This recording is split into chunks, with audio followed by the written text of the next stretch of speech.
कांग्रेस को नौजवानों को जो रोजगार मिल रहा है, किसी प्रकार से वहां नौकरियां मिल रही हैं धारा 370 हटने के कारण, तो कांग्रेस को नौजवानों को रोजगार नहीं चाहिए। कांग्रेस को जम्मू कश्मीर के अंदर हमारे नौजवानों को नौकरी मिल रही है वो नहीं चाहिए। उनको तो केवल एक ही चाहिए, पत्थर लो और पत्थर पटको और भारत के खिलाफ बोलो,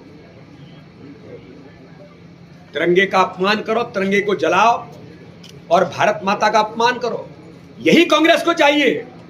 तो कांग्रेस का अमन चैन नहीं, दहशतगर्दी चाहिए। कश्मीर में युवाओं के हाथों में जिस प्रकार से आज जो वातावरण कश्मीर का बना है, उन युवाओं के साथ फिर कांग्रेस उसी पत्थरबाजी को ले जाने का प्रयास कर रही है। इसलिए आज भारतीय जनता पार्टी पूरा देश जम्मू कश्मीर के अंदर धारा 370-35A को फिर लाने के नेशनल कॉन्फ्रेंस के प्रस्ताव जो कांग्रेस के समर्थन से आ रहा है, देश को तोड़ने का कुचक्र फिर से रचने का प्रयास हो रहा है। प्रस्ताव में जिस प्रकार से भाषा का उपयोग किया गया है, इस पर भारतीय जनता पार्टी और पूरा देश आज इस दिशा में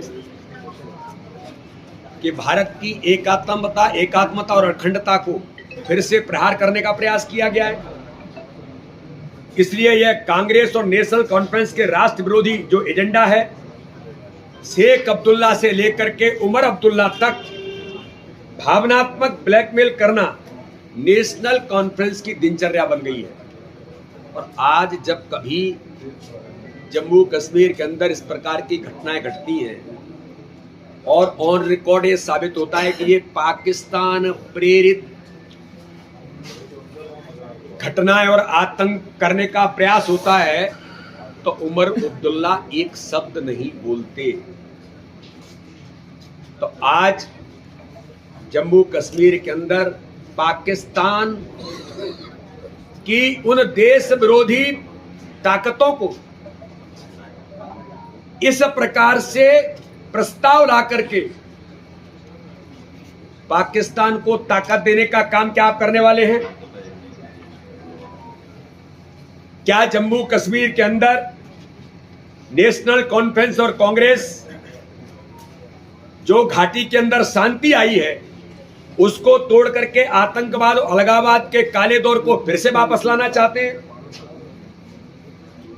और हमने जो कहा था भारतीय जनता पार्टी की सरकार ने कि हम लोकतंत्र की बहाली करके जम्मू कश्मीर के अंदर चुनाव कराएंगे। माननीय प्रधानमंत्री नरेंद्र मोदी जी ने, अमित शाह जी ने चुनाव कराए, शांतिपूर्वक तरीके से कराए और पहली बार भारत के इतिहास में जम्मू कश्मीर के अंदर हुआ कि शांतिपूर्वक तरीके से जनता ने मतदान करके लोकतंत्र में विश्वास व्यक्त किया है। इसलिए आज जम्मू कश्मीर के अंदर धारा 370 हटने के बाद से एक नहीं, वहां के रोजगार से लेकर के, वहां के टूरिज्म से लेकर के, वहां के नौजवानों में जो एक सकारात्मक वातावरण बना,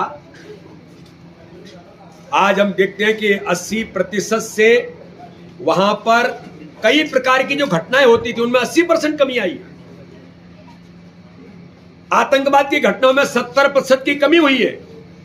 तो इस प्रकार की चीजों को आज जम्मू कश्मीर में ये प्रस्ताव ला करके कांग्रेस और नेशनल कॉन्फ्रेंस जो कांग्रेस के समर्थन से चल रही है, फिर से पाकिस्तान को ताकत देने का प्रयास और जम्मू कश्मीर के अंदर अमन चैन को समाप्त करने का जो प्रयास है, और हमारे वाल्मीकि, गोरखा समाज, पश्चिमी पाकिस्तान के शरणार्थी, पहाड़ी और गुर्जर के खिलाफ जाने का काम ये कांग्रेस के सहयोग से नेशनल कॉन्फ्रेंस करने का प्रयास कर रही है। लेकिन पूरा देश आज इसके खिलाफ खड़ा है और इस प्रकार के किसी भी षड्यंत्र को ये देश संविधान के तहत किसी भी कीमत पर नहीं करने देगा। देश इसके खिलाफ खड़ा है।